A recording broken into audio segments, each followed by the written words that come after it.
বিধানসভার ভেতরে বা রেড রোডে, কিন্তু সবটা মিলিয়ে একটা দেখা যাচ্ছে যে রাজ্যে ধর্ম নিরপেক্ষতা বা ধর্ম নিয়ে যে স্বাধীনতা সেটা পূর্ণ হচ্ছে কোথাও। আপনাদের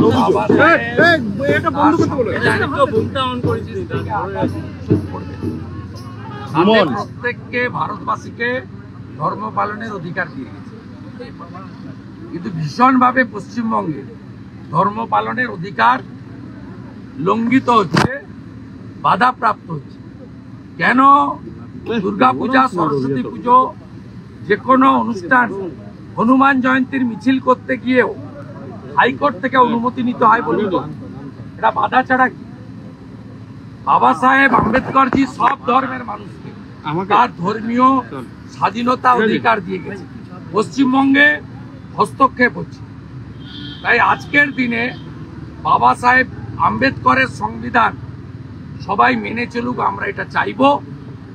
এবং দুর্ভাগ্যজনক হলেও সত্যি, বিধানসভার স্পিকার বিমান ব্যানার্জি তিনি বাবা সাহেবের সংবিধানকে বারে বারে অপমান করেন। দলত্যাগ বিরোধী আইন আছে সংবিধানের 10th শিডিউল, তিনি মানেন না। এই রাজ্য সরকার সংবিধানের 188 ধারাতে বাবা সাহেব আম্বেদকরজি রাজ্যপালকে অধিকার দিয়েছেন সরকারের সমস্ত তথ্য চাইলে দিতে বাধ্য। সরকার তথ্য দেয় না। ওয়াকফ বিল পার্লামেন্টের দুটো সদনে পাস হওয়ার পরে রাষ্ট্রপতির সই কার্যকর হয়েছে, সুপ্রিম কোর্টে যান, তার ব্যবস্থা বাবা সাহেব দিয়ে গেছেন যে কোনো বিল আইন যদি কেউ পছন্দ না সুপ্রিম কোর্টে যেতে পারে। মুখ্যমন্ত্রী যিনি সংবিধানকে দাঁড় করিয়ে শপথ নিয়েছেন তিনি বলছেন আমি মানব না পশ্চিমবঙ্গে।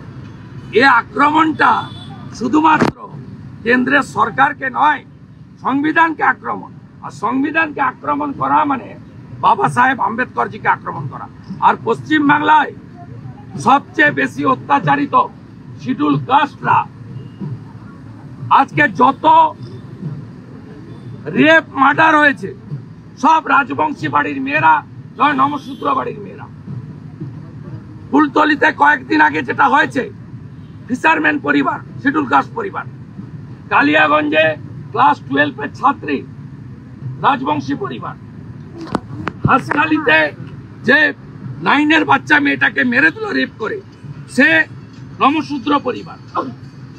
পশ্চিম বাংলায় শিডিউল কাস্ট, শিডিউল ট্রাইব, এরা কেউ সেফ নয়। বাবা সাহেব আম্বেদকরের কাছে একটাই প্রার্থনা, তিনি আমাদের কাছে অমর, তিনি আমাদের কাছে হিমালয় পর্বতের থেকেও বড়, তিনি মহামানব। একটাই প্রেয়ার, বাবা সাহেব আম্বেদকরজি যেখানেই থাকুন, আপনি পশ্চিমবঙ্গে সংবিধান রক্ষা করার জন্য আশীর্বাদ করুন। এটাই আজকের দিনে আমাদের সকলের প্রেয়ার। জয় ভীম,